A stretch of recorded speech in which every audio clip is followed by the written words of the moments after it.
We mix the scene, we lay the bed, we capture those performances. The great thing about the sound community is how open everyone is to share information.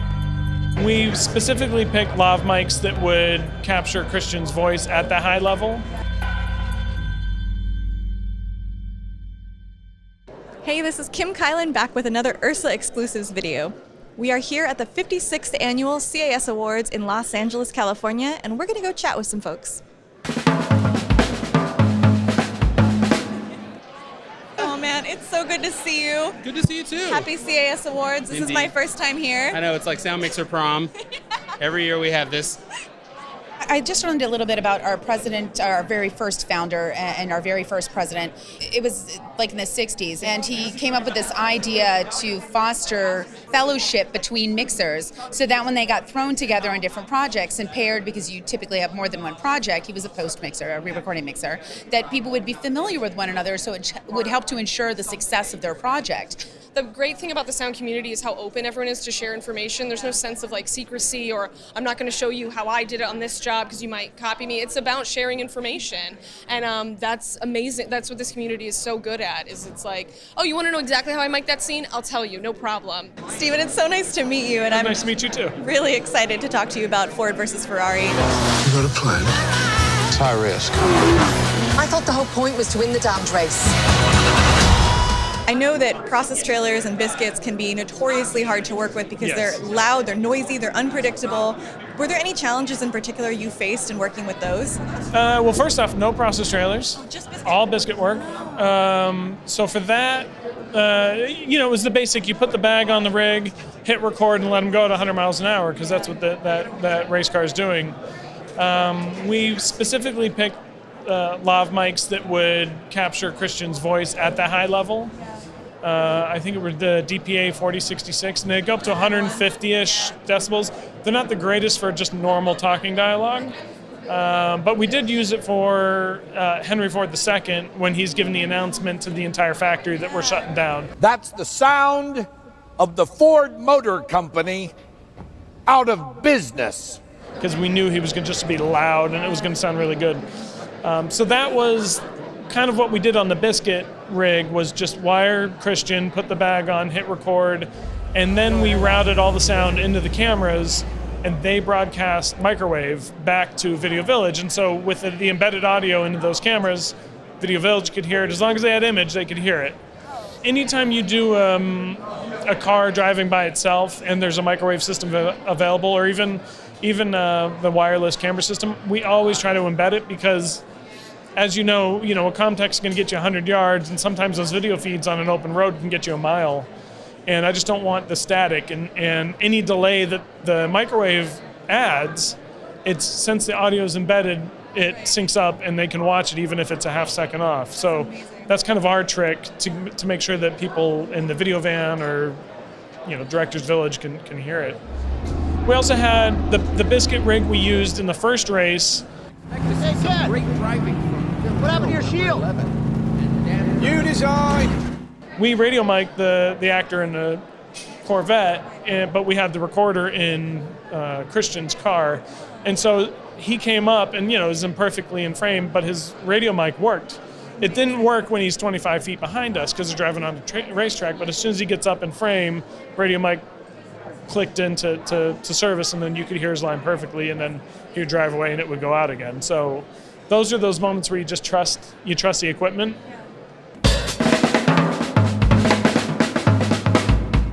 I was responsible for the HHP port DAT. Thank God for you, because the Fostex always had it. Oh, this is on camera? It's all right, man. Look, they had this little indicator light that when it failed, it was like the Fostex had a little fail. Like, oh, it failed on that take. And you're like, why would you build that into the machine? Yeah, right. Cut! So the HHP was perfect because it didn't have that indicator. Yeah, nice work. It just fucked up without letting you know. Yeah, but that's okay. Nobody knew. There you go, that's your interview, is that good? That was perfect. So good to meet you, and I'm a total fan of yours, as I was saying before, Kim. I think these are really great down to earth. Shall I interview you, actually? Let's do it. No. I'm so into that. You guys are up for an award tonight, which I love your product so much, but do you look forward to this event every year? I'm assuming you come often. This is not your first. Do I look forward to this event every year? I do, but I have to say I feel uncomfortable in a suit. It's the only. You could have fooled me. It's the only time that I ever wear a suit these days. But yeah, no, I do really look forward to it. It's a good chance to sort of meet, you know, the top sound people in the industry. And I'd love to ask you some questions about Joker, if that's all right. Sure. Awesome. You just ask the same questions every week. How's your job? Are you having any negative thoughts? When you're shooting in an environment like New York City, you have a lot to deal with, a lot of car traffic, a lot of RF traffic. Right. What are your ways to work around that and work through that? So the RF traffic, we found this system, this short system, the Axion system, that you're able to take wireless workbench, which is what they have, and find the frequencies that are available, and in the push of a button, assign them to all these different wirelesses. You know, and then the ambience of New York. The lucky thing is, you know, when you're filming a period film like that, it's 1980s, you really try to kind of quadrant off the area as much as you can.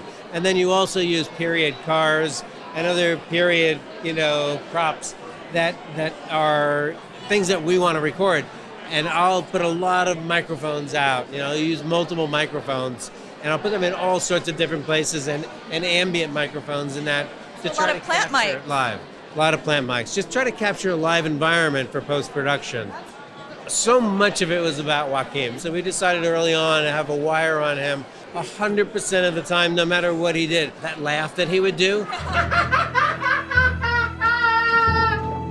He would go from talking, you know, in his really meek character, and then go into that laugh. And that laugh was like a 40 dB, you know, difference in sound. And I'd have to be ready for it. I'd be watching him and watching him on the monitor, because you never knew, sometimes you didn't know when he was going to do it. Just in case anybody doesn't know, you know, I'm on the sound team, but the production sound team records the dialogues, but if there's a band or singer or something like that that's on camera, I will come in, that's music playback. So for instance, the hullabaloo scene on Once Upon a Time in Hollywood. In archival, sent over a kinescope of a little treat featuring you. So 6 weeks before, they sent me a video of the model for the scene, which was shot in the 60s at Hullabaloo. Then they started sending me versions of the song. Now, even in the 30 years I've done this is still a record. This is a record on this film. By the time I showed up on the set for the scene, I had 51 versions of that song. So that on the day, Quentin has this palette, and he can make the decision based on what's going on, how it feels. Don't know what they're doing, but they laugh a lot behind the green door.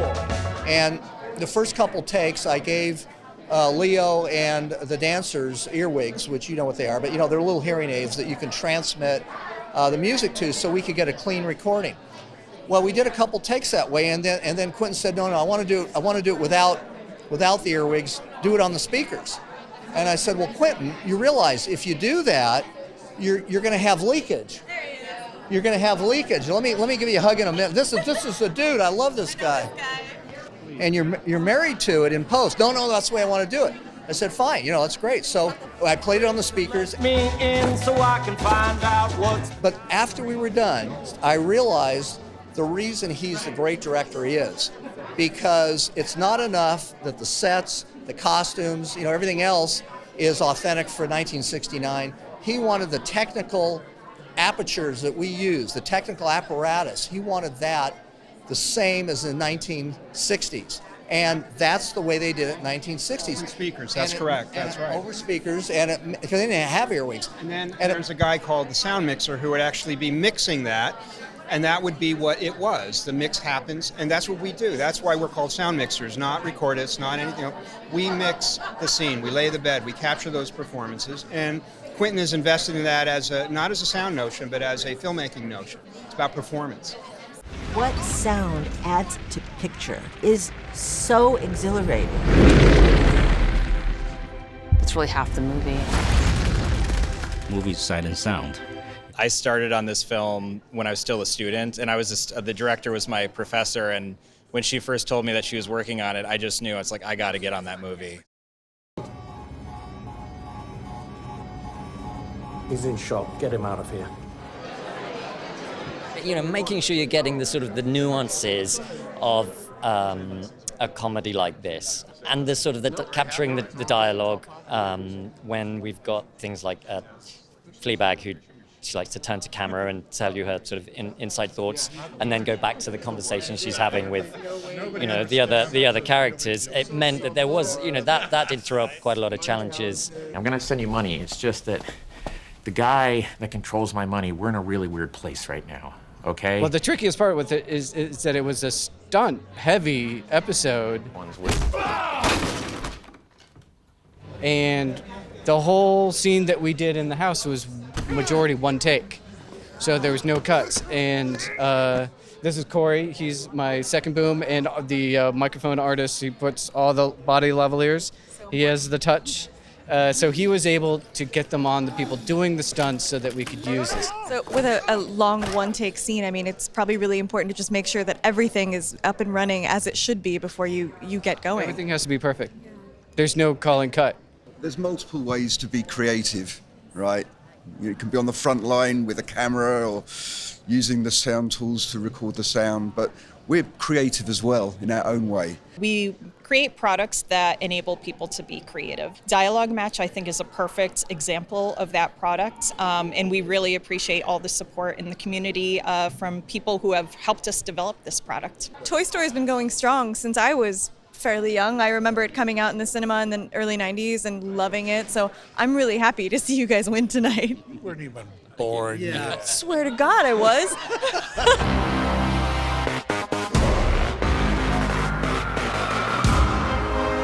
There was a lot of special effects. There was a lot of huge wind machines, a lot of things going against you, and they like them to look good.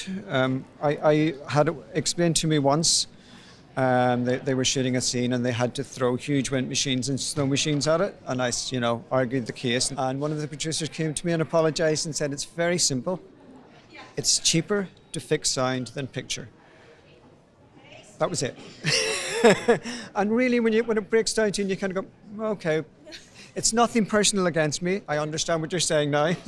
At the end of episode 10, before we got all the visual effects in, and it pans out to a shot, and Jon Snow's standing there, and there's a giant fan in front of him. I'm like, why'd you even record it? How much did you guys collaborate with wardrobe? I know the costumes on this show are huge, intricate, lots of different materials. Did you have to go back and forth a lot? Yeah, I mean, a lot of the time my team would go and they would do prep with costume to make sure that they were getting the best mic placement before we would actually start, so that on the day you're not under the pressure of trying to find that mic position with the cast breathing down your neck. But they did it later. They were more helpful, let's say, in terms of the materials and some of the design. But they would always be, that costume, can you please just don't touch this costume. Okay, all right, fine. I will put you in the driver's seat at Le Mans. Guys, you won the big award of the night. This is really exciting. I'm thrilled for you. Congratulations. What is the most memorable thing about this film? I mean, you worked on it for I don't know how many months, but after wrap and standing here on the red carpet now, what is the thing that stands out to you most? Personally, I think it's just the accomplishment and being able to entertain everybody who watches the film. I think that's the payoff. That's it for us, guys. We're wrapped up here at the CAS Awards. We had so much fun talking to everybody, and we hope you had fun watching this video. Thanks. Thank you so much for watching another URSA Straps and Bird Murmur exclusive video. Please like and share this video, and subscribe to our channel so you get notifications when new videos come out every week. This is Kim Kylland signing off. See you soon.